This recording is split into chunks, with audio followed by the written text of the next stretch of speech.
अगर आप भी लेना चाहते हैं देश दुनिया की तमाम जानकारी तो आज ही सब्सक्राइब करें हमारे चैनल को। साथ ही नीचे दिए बेल आइकन को जरूर दबाएं ताकि हर अपडेट आप तक पहुंच सके।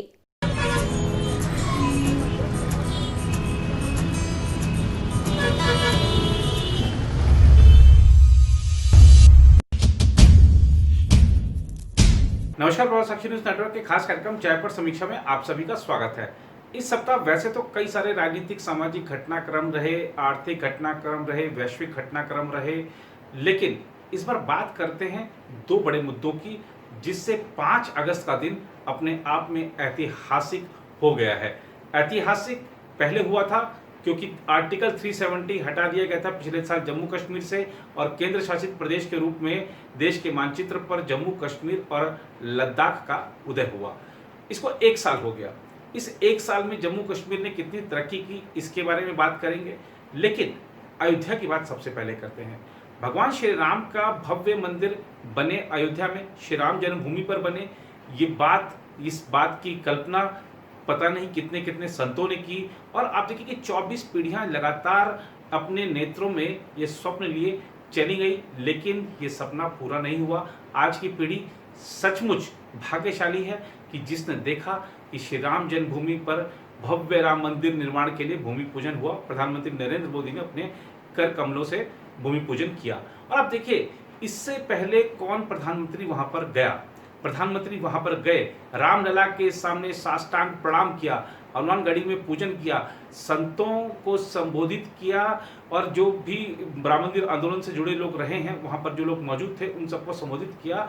और आप देखिए कि भगवान श्री राम के जो चरित्र है, उसके जो विभिन्न पहलू हैं, उसकी इतनी सुंदर व्याख्या किसी ने नहीं करी है आज तक। और अगर हम बात करें, प्रधानमंत्री नरेंद्र मोदी ने अपने संबोधन में विभिन्न भाषाओं में जो रामायण लिखी गई है उनमें क्या क्या नई चीज है, वैश्विक स्तर पर किस तरीके से रामायण दुनिया का नेतृत्व करती है, दुनिया का मार्गदर्शन करती है, इसके बारे में भी उन्होंने बहुत बड़ी बातें कही हैं।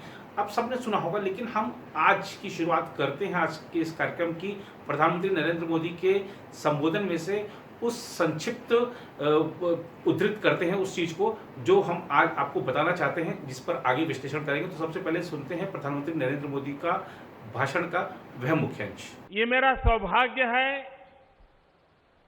कि श्री राम जन्मभूमि तीर्थ क्षेत्र ट्रस्ट ने मुझे आमंत्रित किया, इस ऐतिहासिक पल का साक्षी बनने का अवसर दिया।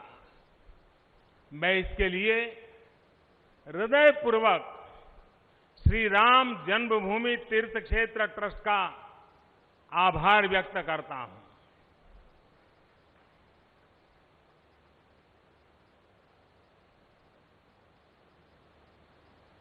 और आना बड़ा स्वाभाविक भी था, क्योंकि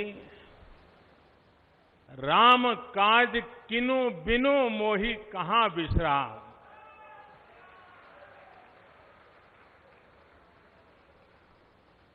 भारत आज भगवान भास्कर के सानिध्य में सरयू के किनारे एक स्वर्णिम अध्याय रच रहा है। कन्याकुमारी से क्षीर भवानी तक, कोटेश्वर से कामाख्या तक, जगन्नाथ से केदारनाथ तक, सोमनाथ से काशी विश्वनाथ तक, समेत शिखर से श्रवण बेलगोला तक, बोध गया से सारनाथ तक, अमृतसर साहब से पटना साहिब तक, अंडमान से अजमेर तक, लक्षद्वीप से लेह तक, आज पूरा भारत राममय है। बरसों से टाट और टेंट के नीचे रहे हमारे रामलला के लिए अब एक भव्य मंदिर का निर्माण होगा। टूटना और फिर उठ खड़ा होना सदियों से चल रहे इस व्यतिक्रम से राम जन्मभूमि आज मुक्त हुई है। और प्रधानमंत्री नरेंद्र मोदी ने जब भूमि पूजन किया तो आप देखिए कि हर्षोल्लास कितना था। 500 वर्षों का इंतजार पूरा हुआ था। पूरी दुनिया जैसे हर्षोल्लास कर रही थी, पूरी दुनिया जैसे आनंदमय थी। और आप देखिए कि आनंद के वातावरण में सिर्फ भारतीय नहीं, विदेशी तक डूबे हुए थे।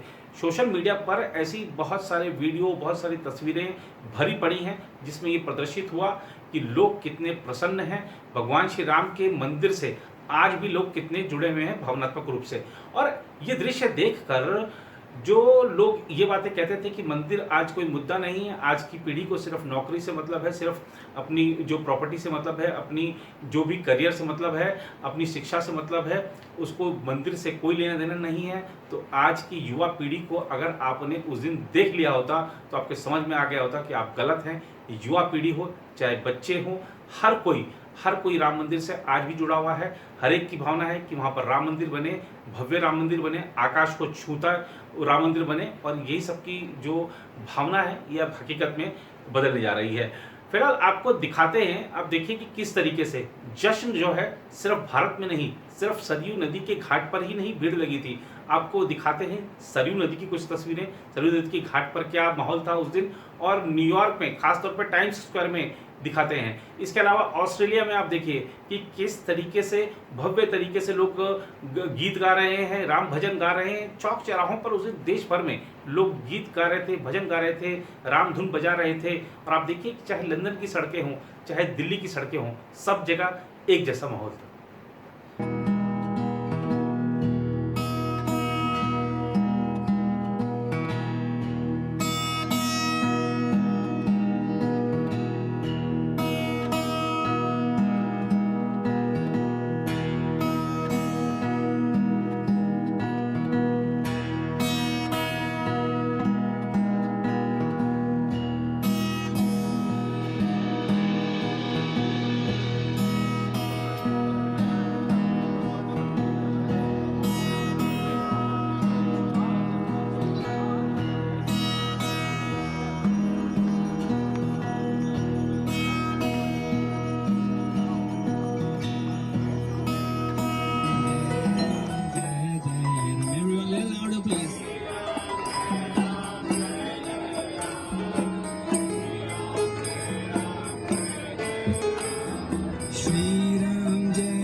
तो आपने देखा कि किस तरीके से लोग दुनिया भर में खुशियां मना रहे हैं, जश्न मना रहे हैं, लेकिन ये जश्न लगता है कुछ लोगों को पच नहीं रहा है।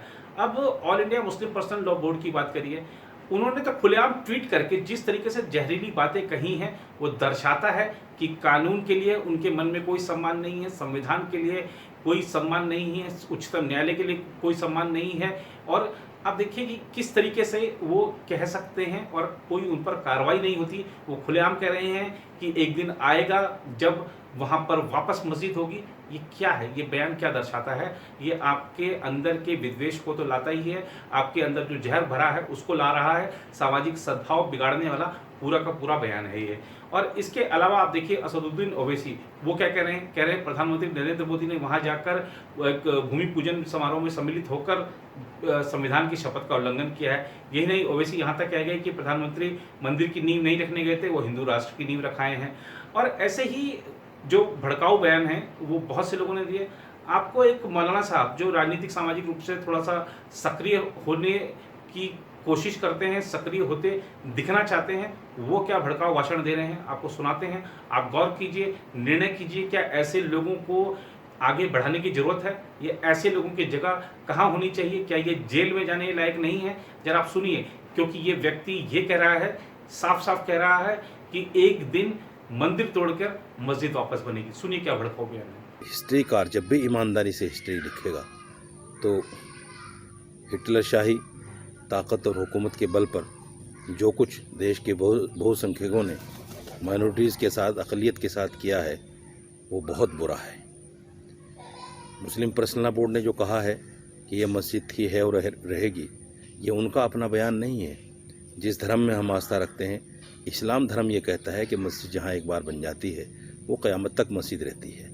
वो तहतुस्सरा से लेकर अर्श मुअल्ला तक यानी आसमान तक मस्जिद होती है और उसको तोड़ा नहीं जा सकता, उसमें कुछ और नहीं बनाया जा सकता, उसको किसी दूसरी चीज़ से तब्दील नहीं किया जा सकता। इसलिए हमारी आस्था है, हमारा यकीन है, हमारा मज़बूत यकीन है कि ये मस्जिद थी, मस्जिद है और मस्जिद रहेगी। और इंशाअल्लाह हम तो इस बात पर भी यकीन करते हैं कि तारीख़ दोहराई जाती है। हया सूफिया का मामला जो तुर्की में हुआ वो अपने आप में उसकी ज़िंदा मिसाल है। आज ताकत और हुकूमत के बल पर आपने ये सब कुछ कर लिया है, कल एक ऐसा दिन आएगा कि कुछ इंसाफ पसंद लोग होंगे जो, मैं समझता हूँ कि ये तारीख़ फिर वही दोहराई जाएगी कि मंदिर तोड़कर, पहले तो मंदिर तोड़कर मस्जिद नहीं बनाई गई थी, लेकिन शायद अब मंदिर तोड़कर मस्जिद बनाई जाए।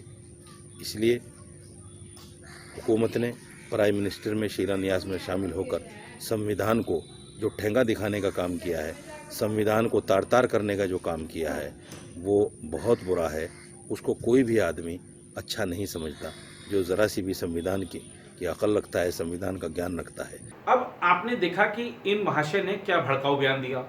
इसके अलावा अगर हम बात करें जो अयोध्या के मुसलमान हैं, देखिए अयोध्या के मुसलमान कितनी मिलजुल कर रहना चाहते हैं। सभी जो वहाँ पर धर्मों के लोग रहते हैं अयोध्या में और मिलजुल कर रहते हैं। जो अयोध्या के बाहर के लोग हैं, खासतौर पे मुसलमान नेता, वो भले ही भड़काऊ राजनीति करें, भड़काऊ बयानबाजी करें, लेकिन अयोध्या के मुसलमान ऐसा नहीं चाहते। अब आपको सुनाते हैं जरा बबलू खान जी, जो कि हैं अल्पसंख्यक समुदाय से, लेकिन किस तरीके से ये राम भक्त है, किस तरीके से मंदिर चाहते हैं, क्या कह रहे हैं। जब प्रभा साक्षी संवाददाता विशाल श्रीवास्तव ने इनसे बातचीत की, उन्होंने क्या कहा। आपके चैनल के माध्यम से सभी देशवासियों को मैं बधाई दे रहा हूं। जो कल शिला पूजन हुआ है, कल का तारीख बहुत महत्वपूर्ण तारीख था। हिंदू मुस्लिम एकता का तारीख था, राष्ट्र निर्माण का तारीख था, देश के विकास का तारीख था। कल जो राम मंदिर निर्माण के लिए हमारे देश के प्रधानमंत्री अयोध्या के धरती पर आए और भूमि पूजन किया, इसके लिए हमारे तमाम मुस्लिम साथियों ने, तमाम मुस्लिम परिवारों ने दीप जलाकर उनका स्वागत किया। आज देख लीजिए, रामलला टेंट से निकलकर अपने महल में जा रहे हैं। हम हिंदुस्तानियों का डीएनए एक है। हम हिंदू मुस्लिम सिख ईसाई सभी भाई हैं। हम जितने भी हिंदुस्तानी हैं, हम सब के पूर्वज थे हमारे राम, और हम सब उन्हीं के वंशज हैं। कई पैगंबर में एक पैगंबर हमारे राम भी हैं। तो राम मंदिर के साथ साथ हमारे पैगंबर का महल भी बनने जा रहा है। इसके लिए मैं पूरे देशवासियों को दिल से बधाई देना चाहता हूँ। रामलला मंदिर में जा रहे हैं। अब मैं कहना चाह रहा हूँ, हमारे देश की विकास की जो रफ्तार है वो अयोध्या के धरती से, अयोध्या के धरती से जो विकास की गंगा बहेगी तो देश के कोने कोने में होते हुए उन गरीब तबकों तक पहुंचेगी जिन्होंने बहुत मुश्किलों का सामना किया, जो विकास से दूर रहे। आज वो सब खुशहाल होने वाले हैं। हिंदू मुस्लिम सिख ईसाई सभी धर्म के लोग खुशहाल होने वाले हैं। क्योंकि अब हमारे पूर्वज को न्याय मिला है और हमारे पूर्वज श्री रामचंद्र जी अब खुश हो चुके हैं। ये अयोध्या है, अवध की धरती, जहाँ पर कभी युद्ध ना हुआ हो उसी को अयोध्या कहते हैं, जहाँ पे रामलला ने जन्म लिया है और मैंने भी वहीं जन्म लिया है। मैं बहुत बड़ा सौभाग्यशाली हूँ। विगत कई वर्षों से मैंने राम मंदिर निर्माण की मुहिम चलाई। आज वो संपन्न हुआ। आज परिवार के साथ साथ मेरे व मेरे परिवार के लिए जब से पैदा हुआ हूं तब से आज तक और जब तक मेरी जिंदगी रहेगी तब तक का सबसे खुशी का पल है हमारे लिए।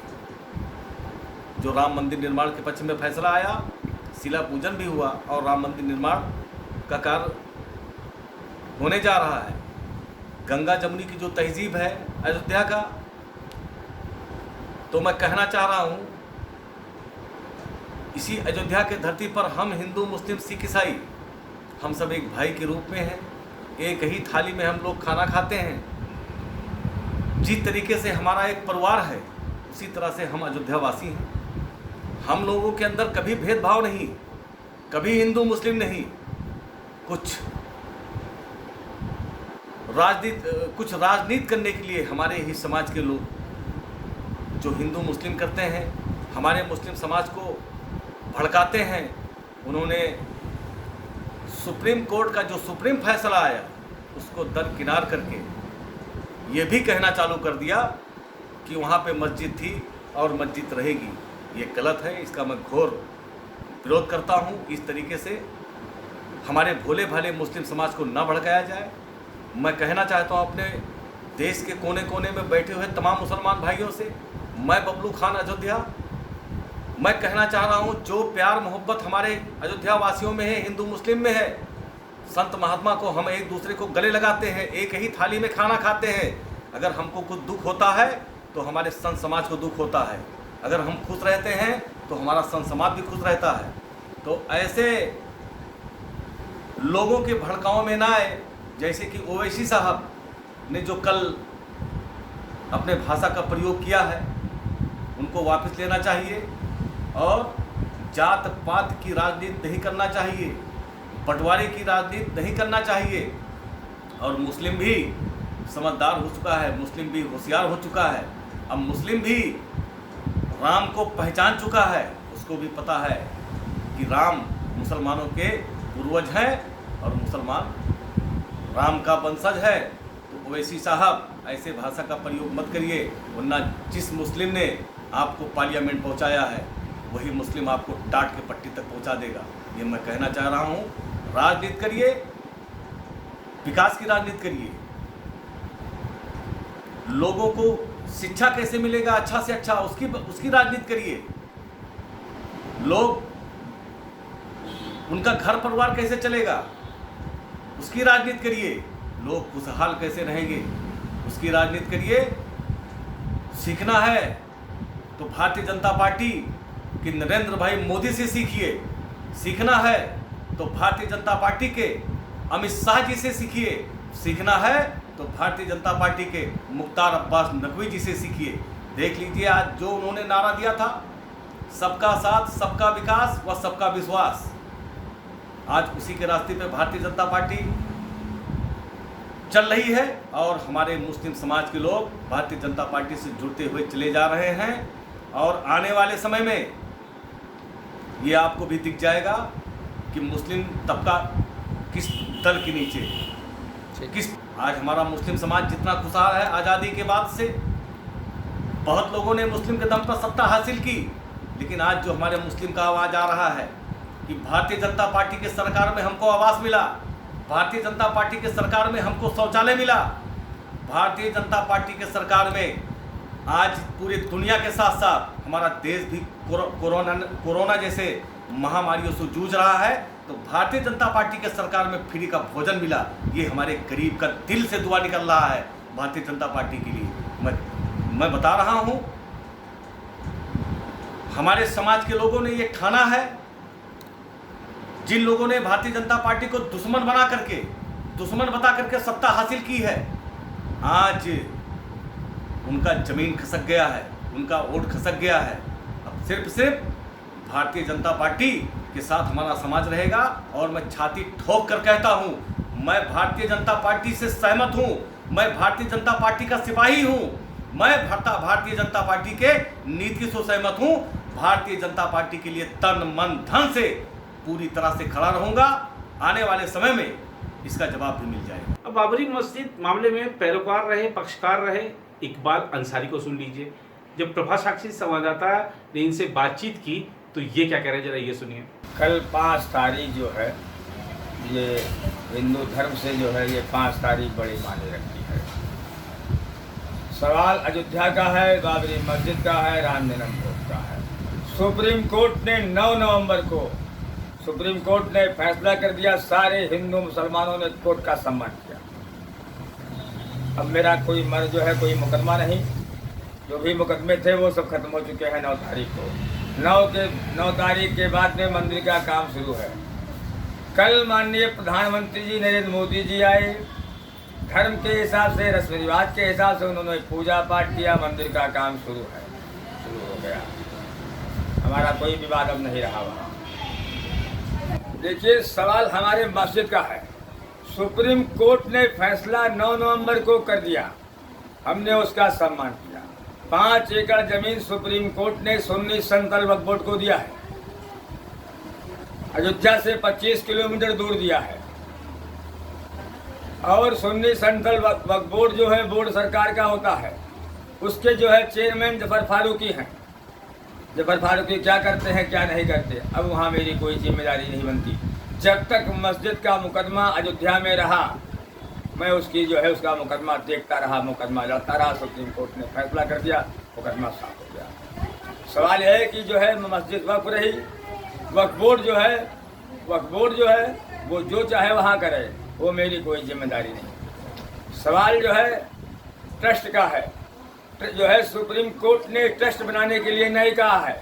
सुप्रीम कोर्ट ने केवल 5 एकड़ जमीन जो है, 5 एकड़ जमीन सुन्नी सेंट्रल वक्फ बोर्ड को दिया है। जफर फारूकी जो है उसके अंदर ट्रस्ट बना रहे हैं, ये उनकी जिम्मेदारी है। क्या करते हैं क्या नहीं करते, किस आदमी को रखते हैं, किनको रखते हैं, किनको नहीं रखते, इससे मेरा कोई लेना देना नहीं है। सवाल यहाँ अयोध्या का है। 5 एकड़ जमीन मैंने अपने घर के सामने मांगी थी, वो मेरे घर के सामने जमीन आज भी खाली है। सरकार अगर जमीन कम थी, सरकार अगर हमको देती तो हमारे पास यहाँ अयोध्या में जहाँ मस्जिद वहाँ जो है जहाँ पे ज़मीन है, हमने इससे पहले कहा था कि हम स्कूल बनावेंगे, हॉस्पिटल बनावेंगे और हिंदुओं के लिए 500 आदमी के लिए धर्मशाला भी बनावेंगे। और हमारे यहाँ बिजली सहित की मस्जिद है, दरगाह है, मैं उसका थोड़ा सा डेवलप कर देता। ये हमारी मांग। ये मैं तो पूरे हिंदुस्तान को मैसेज हमेशा देता रहता हूँ, अयोध्या में गंगा तहजीब है और पहले भी रही, आज भी है। अगर एक तरफ सरजू नदी है, हनुमान जी का मंदिर है, दूसरी तरफ श्याम की मजार है। अयोध्या 5 किलोमीटर में ये शुद्ध मानी जाती है। गंगा जमुनी तहजीब यहाँ बनी हुई है, सारे जात के सारे धर्म के देवी देवता यहाँ विराजमान है। अयोध्या में ना मंदिर की कमी है, ना मस्जिद की कमी है, ना गुरुद्वारे की कमी है, ना किसी जाति की कमी है, ना कोई धर्म की कमी है। अयोध्या ऐसे भी शुद्ध मानी जाती है। अयोध्या की जो तहजीब है, हिंदू मुसलमान यहाँ कभी लड़ा नहीं। जब भी अयोध्या गर्म हुई है, लोग जो है बाहर के नेता आते थे और अयोध्या को गर्म करते थे, और गर्म करने के बाद जहाँ उनके आदमी जो है गए तो अयोध्या फिर जो है बिल्कुल शांत रहती थी। अयोध्या का हिंदू मुसलमानों का कोई विवाद नहीं है। गंगा जमुनी तहजीब जो है यहाँ बनी हुई है। हम इकबाल अंसारी हैं। पूरे जो है 70 साल मेरा खानदान, मेरा घर, मेरे बाप, मैं खुद ही मुकदमा देखता रहा, लेकिन मेरा जो है विवाद किसी हिंदू मुसलमानों में नहीं रहा। मैं चाहता रहा कि अगर जो है मुकदमा सुप्रीम कोर्ट में है या हाई कोर्ट में है या lower court, high court, supreme court, मुकदमा कोर्ट में है। हमने कभी किसी से बाहर लड़ाई नहीं किया। जो तहजीब हमारे यहाँ है हिंदू मुस्लिम का, वो आज भी बना हुआ है। आज भी हमको मठ मंदिर में लोग बुलाते हैं, हम भी जाया करते हैं, हम उनको बुलाते हैं, वो भी आया करते हैं। हमारे यहाँ चाहे साधु संत हो चाहे गृहस्थ हो, हमारे यहाँ कोई भेदभाव नहीं है। और देखिए, प्रधानमंत्री नरेंद्र मोदी ने अपने संबोधन में साफ साफ कहा है कि अयोध्या की तकदीर और तस्वीर बदलने वाली है। लोगों को आर्थिक रूप से कितना ज़्यादा फायदा होगा ये उसकी कल्पना भी नहीं कर सकते हैं। अयोध्या तरक्की की राह पर आगे बढ़ रहा है और ख़ास तौर पे अगर हम पर्यटन का वैश्विक मानचित्र देखें तो अयोध्या उसमें अब सर्वोपरि होने वाला है। और ये बात हर अयोध्यावासी समझ रहा है। भले ही राजनीति करने वाले नेताओं को, हैदराबाद के वो नेता जो भड़काऊ बयान देते हैं या ऐसे अन्य नेता जो भड़काऊ बयान देते हैं उनको समझना है, लेकिन अयोध्या के हर अल्पसंख्यक को ये बात समझ में आ रही है। जरा आप सुनिए, अयोध्या में बरसों से पीढ़ी दर पीढ़ी जो खड़ाऊ बनाने का जो काम करता है एक परिवार, जरा आपको उनके पास लिए चलते हैं और आपको मिलवाते हैं। देखिए वो क्या कह रहे हैं।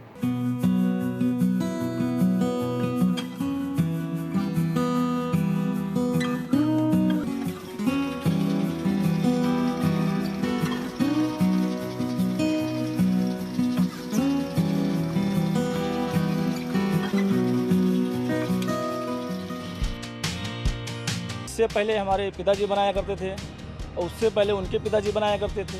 ऐसे ही कई पीढ़ियों से ये खड़ाओं का काम चल रहा है। अब पिताजी के बाद मैंने इसको संभाला है, मैं कर रहा हूँ इस खड़ाओं को। और इसको तैयार किया जाता है। तैयार करने के बाद मार्केट में जाता है और फुड़कर भी बिकता है। 2-4 दिन थोड़ा बाहर भी जाता है। इसका पूजा पाठ भी होता है, लोग पहनते भी हैं। इसको पहनने से काफ़ी लाभे हैं। अब जैसा कि लोगों तो कह रहे हैं कि मंदिर बनने के बाद काफ़ी मतलब पब्लिक आएगी बाहर से, तो जब पब्लिक आएगी तो खड़ाऊ भी बिकेगा और भी सामानें बिकेंगी। तो आशा करते हैं कि ज़्यादा बिके खड़ाऊ, ज़्यादा फायदा हो हमको, उसी प्रकार से ज़्यादा खड़ाऊ बनाया जाएगा। और अगर हम बात करें, सारा जो कार्यक्रम भूमि पूजन कार्यक्रम हुआ तो निश्चित रूप से माना जा रहा है कि 3-3.5 साल के भीतर ये मंदिर बनकर तैयार हो जाएगा। और 2024 का लोकसभा चुनाव जो होना है उससे ठीक पहले मंदिर का उद्घाटन भी होगा। और माना जा रहा है कि जब मार्च अप्रैल में चुनाव होते हैं तो ये हो सकता है जनवरी फरवरी में मंदिर का उद्घाटन हो। और ख़ास तौर पर जब क्योंकि चुनाव आचार संहिता जल्दी लग जाती है तो उसको देखते हुए ये पहले ही उद्घाटन हो सकता है। और देखिए, बीजेपी और आरएसएस ने इस मंदिर के लिए कई साल लगाए हैं, काफ़ी प्रयास किए हैं, काफ़ी कुर्बानियाँ भी दी हैं। और जाहिर सी बात है कि 2024 के चुनाव में वो उसको भुनाना चाहेंगे। यही नहीं, 2022 का जो उत्तर प्रदेश विधानसभा चुनाव है उसमें भी वो भुनाना चाहेंगे। राजनीतिक दलों ने जो किया उसका वो कुछ न कुछ फल लेने का प्रयास करेंगे। लेकिन इसमें कोई दो राय नहीं कि राम भक्तों की जो भावनाएं हैं उनका उन्होंने सम्मान किया और मंदिर का काम जल्द से जल्द पूरा कराने का प्रयास कर रहे हैं। खासतौर पर जिस तेजी के साथ नरेंद्र मोदी के सत्ता में आने के बाद से ये मामला न्यायपालिका में आगे बढ़ा है, उसमें सरकार की भी तारीफ की जानी चाहिए कि एक बड़ी समस्या जो कि बरसों से देश को घेरी हुई थी, अब देखिए कि 500 साल का इंतजार, 70 साल की न्यायिक लड़ाई अपने आप में एक महत्वपूर्ण है कि इतना वक्त इंतजार करना पड़ा। इंतजार की कोई सीमा होती है, लेकिन राम मंदिर मामले में तो पता ही नहीं चलता था कि कब ये मुद्दा हल होगा। अभी भी विश्वास नहीं हो रहा था जिस दिन भूमि पूजन हो रहा था कि वाकई में राम मंदिर के लिए भूमि पूजन हो रहा है, क्योंकि अनेकों बार तारीख पर तारीख मिलती गई थी। और ये एक बड़ा कारण है। उसके अलावा बीजेपी पर एक सवाल उठता था कि सौगंध राम की खाते हैं, हम मंदिर वहीं बनाएंगे लेकिन तारीख नहीं बताएंगे, ऐसा विपक्ष आरोप लगाता था। तो मंदिर वहीं बनाएगी, सौगंध उन्होंने खाई थी, तारीख भी बता दी है कि 5 अगस्त 2020 को भूमि पूजन हो चुका है। अब देखना होगा कि जो उद्घाटन है मंदिर का कितना जल्दी हो पाता है। फिलहाल जो निर्माण काम है वो तेजी के साथ चल रहा है। और उस दिन आप देखिए कि पूरे विश्व भर में जो एक छवि ये थी। और हम आपको इसको 15 अगस्त से जोड़कर दिखाते हैं, जोड़कर इस तरीके से कि 15 अगस्त को जब देश को आज़ादी मिली थी 1947 में, तो नियति से साक्षात्कार हुआ था देश का। लेकिन 5 अगस्त 2020 को प्रभुत्व से, ईश्वर से साक्षात्कार हुआ, देश का ही नहीं पूरे विश्व का। और यकीनन आप देखिए कि उस दिन जो माहौल था, पूरा अयोध्या ही नहीं पूरा देश भक्तिमय वातावरण में डूबा हुआ है। चहुं और दीप प्रज्वलन हो रहे हैं। इसके अलावा हम अगर देखें तो जैसा कि मठ मंदिरों में रोशनी की गई थी और जो भजन गाए जा रहे थे, चौक चौराहों पे जो भजन मंडलियां हैं वो अपने गीत गा रही थी। तो पूरा एक वातावरण ऐसा था कि भले ही ये कलयुग हो लेकिन त्रेता युग की छवि आ रही थी। एक वातावरण ऐसा निर्मित हो गया कि जिसने अनेकों जो मनोविकार से लोग जूझ रहे थे, खासतौर पर ये लॉकडाउन और कोरोना के कारण जिस तरीके से लोग मानसिक रूप से परेशान थे, उससे बहुत से लोग उभरे हैं या उभरने की शक्ति मिली है। अपने आप में ये जो सारा घटनाक्रम रहा अयोध्या से जुड़ा, ये सकारात्मक ऊर्जा देश को देके गया है। निश्चित रूप से कुछ लोगों ने मुहूर्त पर सवाल उठाया था, लेकिन वो सवाल उठाने वाले कह सकते हैं कि वो राजनीति ही कर रहे थे, और राजनीति करने वाले खासतौर पे कांग्रेस के लोग जिन्होंने प्रभु श्री राम के अस्तित्व पर सवाल उठाए थे और कहा था कि वो काल्पनिक एक चरित्र हैं, उन्होंने भी जय श्री राम के नारे, जय सिया राम के नारे लगाने शुरू कर दिए हैं। तो अपने आप में बदलाव की शुरुआत है, देश बदल रहा है, आगे बढ़ रहा है।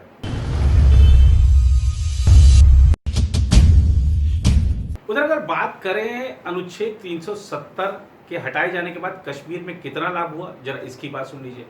अब ठीक है, कुछ लोग आरोप लगाते हैं कि राजनीतिक दलों ने जो वहाँ पर राजनीतिक प्रक्रिया से जिस तरीके से जुड़े हुए थे वो चीज़ें आपने ख़त्म कर दी हैं, अब वहाँ पर विधानसभा नहीं है तो राजनीति कैसे हो।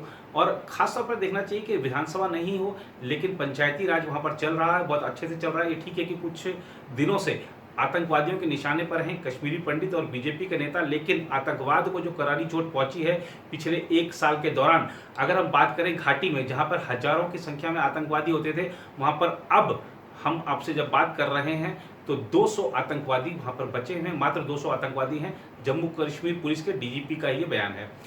हमने देखा कि आतंकवाद को किस तरह से करारी चोट पहुंची, चाहे जितने भी आतंकवादी संगठन हो, जितने भी उन्होंने कमांडर बनाए, 1 हफ्ते के अंदर अंदर सारे मार गिराए जाते हैं। और जो एक सूची बनाई गई थी, जो 10, 12, 15 ऐसे मोस्ट वांटेड आतंकवादी थे, उसमें से अधिकांश ठोके जा चुके हैं। लगातार पाकिस्तान के सीज फायर उल्लंघन का मुंहतोड़ जवाब दिया जा रहा है। और आप देखिए खासतौर पर जम्मू कश्मीर में आतंकवाद पर काबू पाने के जो प्रयास हैं, जो जम्मू कश्मीर पुलिस हो, चाहे सीआरपीएफ हो, चाहे आर्मी हो, इनका जो संयुक्त प्रयास रहता है वो पहले की अपेक्षा बहुत बेहतर हुआ है। क्योंकि पहले बहुत सी मंजूरी लेनी पड़ती थी पुलिस को, अगर जो सीएम होता था उससे, और कई बार राजनीतिक कारणों से शायद मंजूरी नहीं भी मिलती थी। इस तरीके की रिपोर्टें भी आती रहती हैं। लेकिन अब खुला हाथ है, उपराज्यपाल के हाथ में सारा प्रशासन है। जम्मू कश्मीर पुलिस, सीआरपीएफ और आर्मी धड़ाधड़ आतंकवादियों को मारे जा रहे हैं। आप देखिए कि रोजाना की स्थिति ये होती है कि 2-3 ऑपरेशन चल ही रहे होते हैं। और इन ऑपरेशनों में अगर हम देखेंगे तो हमारे जो जवान हैं उनको बहुत कम नुकसान हुआ है, हमें कम क्षति उठानी पड़ी है, हमारे कम जवान शहीद हुए हैं। इसके अलावा आप देखिए कि नागरिकों को जब आतंकवादियों की ओर से हमला का निशाना बनाया जाता है तो नागरिकों को भी क्षति कम से कम हुई है। जो हमारे सुरक्षा बल हैं उन्होंने कई बार नागरिकों का इस मायने में भी विश्वास जीता है कि खुद शहीद हो गए हैं लेकिन नागरिकों को बचाया है। और ऐसे आतंकवादी जो नागरिकों की आड़ में अपने आतंक को अंजाम देना चाहते हैं उनको जन्नत की सैर पर भेज दिया है। तो ये सब अगर हम आतंकवाद के मोर्चे पर देखें तो 1 साल निश्चित रूप से बहुत बेहतरीन रहा है। और अगर हम देखें जो केंद्रीय योजनाएं, अब देखिए अब संसद से पारित योजनाएं हैं, संसद से पारित जो कानून हैं वो वहाँ पर लागू नहीं होते पाते थे, लेकिन 370 हटते ही भारत की संसद से पारित हर कानून वहाँ पर लागू हो रहा है और केंद्रीय योजनाओं का लाभ हर कश्मीरी को मिल रहा है। जो मुद्रा योजना के तहत वहाँ पर जो कश्मीरी लड़कियाँ हैं वो अब विभिन्न तरीके का उन्होंने अपने स्टार्टअप शुरू किए हैं। आप देखिए कि कश्मीर के जो युवक हैं वो उनको दिखाया जाता था, छवि बना दी गई थी कि वो पत्थरबाजी ही करते हैं, लेकिन मुख्यधारा में लौटे हैं। वो मुख्यधारा में लौटने के साथ ही आप देखिए कि चाहे वो यूपीएससी का एग्जाम क्लियर करने की बात हो, कभी वहाँ पे प्रदर्शनी लगती है तो विज्ञान संबंधित कुछ भी रचनात्मक चीज़ें बनाकर दिखाते हैं वो कि किस तरीके से अभी जब कोविड काल था तो कुछ बच्चों ने वहाँ पर दिखाया कि हम वेंटिलेटर बना सकते हैं, हम ये ऑक्सीजन सिलेंडर में इस तरीके का मॉडिफिकेशन कर सकते हैं। इस तरह के तमाम चीज़ें दिखाई देती हैं। और ख़ासतौर पर जो कृषि उद्योग है वहाँ पर, उसमें वहाँ पर तकनीक के माध्यम से जो किसान हैं या जो युवा कृषि वैज्ञानिक हैं उनको जोड़ने का प्रयास हो, उनको किस तरीके से वहाँ पे संयंत्र लगा के उन लोगों को रोजगार प्रदान करने का प्रयास हो, तो ऐसे बहुत सारे प्रयास हुए हैं। कश्मीर वाकई में कह सकते हैं कि आगे बढ़ रहा है। ये ठीक है कि पर्यटन के क्षेत्र में बहुत नुकसान हुआ है कश्मीर को, लेकिन अभी हम देखें तो ये जो पर्यटन का क्षेत्र है ये लद्दाख में फल फूल रहा है, क्योंकि कश्मीर की अपेक्षा माना जाता है कि वहाँ पर अभी अगर हम बात करें पिछले कुछ वर्षों की तो आतंकवाद से ठीक है प्रभावित था कश्मीर, लेकिन 370 के बाद से तमाम पाबंदियाँ भी लगी, कश्मीर के हालात को ठीक करने के लिए, आतंकवाद को ठिकाने लगाने के लिए। तो लद्दाख में फ़ायदा ये हुआ कि लद्दाख में पर्यटन बढ़ा है, वहाँ पर जो ढांचागत सुविधाएं हैं पर्यटन के क्षेत्र में वो बढ़ाई जा रही हैं लगातार, और जो नए नए पर्यटक केंद्र खोले जा रहे हैं, आधारभूत संरचनाएं बनाई जा रही हैं, बढ़ाई जा रही हैं। 500 करोड़ रुपए का फंड केंद्र ने दिया था, उसका फायदा लद्दाख के लोगों को मिल रहा है। तो ऐसे बहुत सारी चीज़ें हैं। और कश्मीर में देखिए, कश्मीर को 5 अगस्त 2019 को जब आर्टिकल 370 हटाया था, तो कश्मीर को एक दिन भी सेंट्रल गवर्नमेंट ने अकेला छोड़ा नहीं है और पूरी तरीके से हर कश्मीरी की भावनाओं का ख्याल रखा है। सबसे पहले जब सेब के हमारे जो व्यापारी थे, उनको जिस तरह का नुकसान हो रहा था, हम देखा कि इस बार भारी बर्फबारी भी हुई है, बहुत सारी चीज़ें थी। तो नेफेड के माध्यम से किस तरीके से सेब के जो हमारे व्यापारी हैं, सेब उत्पादक हैं, उनको कैसे फ़ायदा पहुंचाया जाए, इस बारे में सब चीज़ें की गई। इसके अलावा अगर हम देखें तो जो केंद्र सरकार के 36 मंत्री, कभी ऐसा सुना था कि केंद्र सरकार के 36 मंत्री एक साथ एक राज्य के दौरे पर जाएं? कभी नहीं होता ऐसा, लेकिन हुआ, इतिहास में पहली बार हुआ। 36 मंत्री गए, जम्मू कश्मीर के विभिन्न भागों में गए, लोगों की समस्याएं सुनी, उसको रिकॉर्ड पर लिया, दिल्ली आकर उनकी समस्याएं सुलझाने के प्रयास हुए और अधिकतर समस्याएं सुलझा दी गई हैं। जिन लोगों को न्यायिक हिरासत में लिया गया था, जिन लोगों को हिरासत में लिया गया था, आप देखिए कि उनको भी धीरे धीरे छोड़ा गया। सितंबर से ही छोड़े जाने की प्रक्रिया शुरू हो गई थी। अधिकांश नेताओं को छोड़ा जा चुका है। जो अलगाववादी थे उनको भी बॉन्ड पर हस्ताक्षर करने के बाद कि आप आगे से कोई देश विरोधी काम नहीं करेंगे, अधिकतर को छोड़ा गया है। जो ज़्यादा उत्पाती हैं वो अभी भी बंद है। आप देखिए कि अलगाववादी एक कैलेंडर जारी करते थे वहाँ पर जम्मू कश्मीर में अब तक, कि उसमें लिखा होता था कि आपको कब कब हड़ताल करनी है, किस दिन काले कपड़े पहनने हैं, किस दिन आपको सरकार के खिलाफ विरोध प्रदर्शन करना है, किस दिन पत्थरबाजी करनी है, सारा कैलेंडर जारी करते थे। वो कैलेंडर खत्म हो गया। अब वो कैलेंडर है जिस पर विकास की बात लिखी होती है कि आप किस तरीके से विकास के पथ पर आगे बढ़ रहे हैं, किस तरह से केंद्रीय योजनाओं का लाभ मिल रहे हैं। डोमिसाइल नीति जम्मू कश्मीर की जो आई है नई, उससे कितने लोगों को फायदा हो रहा है, जो बरसों से इंतजार कर रहे थे उससे लोगों को फायदा हुआ। और इसके अलावा भी हम देखें तो विभिन्न क्षेत्र हैं जहां पर सुधार की अभी भी जरूरत है। ऐसा नहीं है कि सब कुछ इस एक साल में हो चुका है। बहुत से क्षेत्र ऐसे हैं जहां पर नया काम होना है, बाकी काम होना है। वहां के हम उपराज्यपाल की बात करें तो नए उपराज्यपाल मनोज सिन्हा आ गए हैं, राजनीतिक व्यक्ति हैं, पहली बार राजनीतिक व्यक्ति कोई उपराज्यपाल वहां पर नियुक्त हुआ है। अब राजनीतिक प्रक्रिया की बहाली कैसे हो, पंचायत चुनाव कब हों, ये कोविड काल में क्योंकि चुनाव नहीं हो सकते तो उसके बाद कब चुनाव कराए जाएं, किस तरीके से पंचायतों को ज़्यादा अधिकार दिए जाएं। और जो मनोज सिन्हा है वो खासतौर पर क्योंकि ग्रामीण इलाके से आते हैं तो वो जानते हैं कि किस तरीके से जो रूरल इकोनॉमी है उसको खड़ा किया जाता है और उसके माध्यम से प्रदेश का विकास किया जाता है। प्रशासनिक क्षमताएं उनमें हैं। देखना होगा कि आगे वो किस तरीके से जम्मू कश्मीर को आगे ले जा पाते हैं। फिलहाल आपको हम दिखाते हैं जम्मू कश्मीर में जब 5 अगस्त को किस तरीके से बीजेपी ने जश्न मनाया कश्मीर घाटी में। उसके बाद आपको लिए चलेंगे लद्दाख और फिर आपके पास लौट कर आते हैं एक चीज और भारतीय जनता पार्टी, भारतीय जनता पार्टी, भारत माता की जय, भारत माता की जय।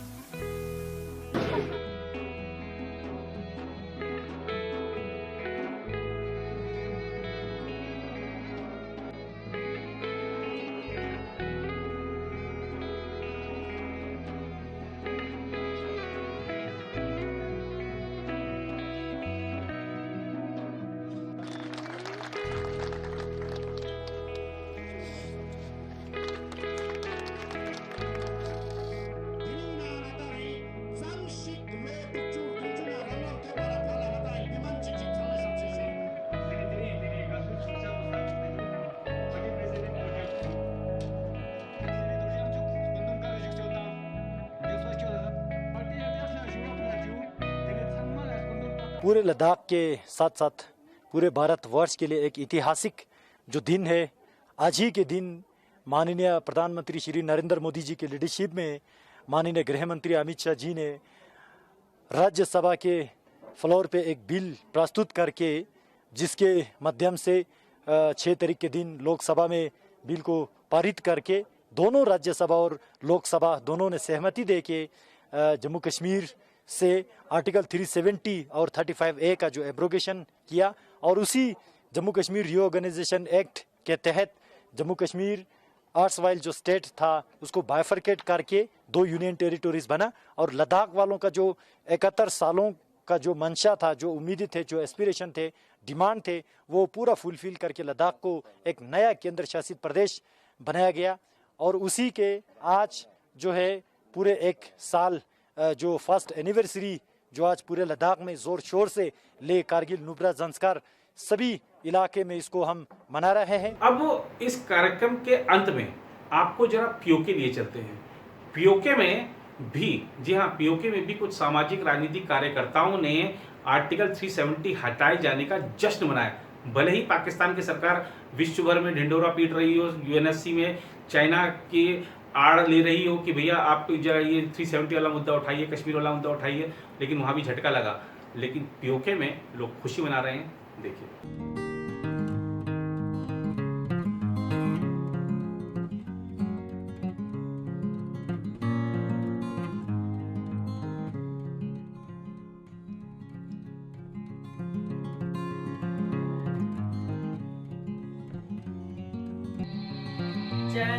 भारत माता की, भारत माता की, भारत माता की। आज हम बड़े खुश हैं क्योंकि आज पहली सालगिरह है एब्रोगेशन 370 के आर्टिकल की, जिसकी वजह से आज हम जो पीओजे के लोग हैं हम भी आज हिंदुस्तान का हिस्सा बन गए हैं। पूरी फैमिली इसमें शामिल है और हम बहुत खुश हैं और मोदी जी का बहुत बहुत धन्यवाद और शुक्रिया अदा करते हैं। ये बैलून्स गए।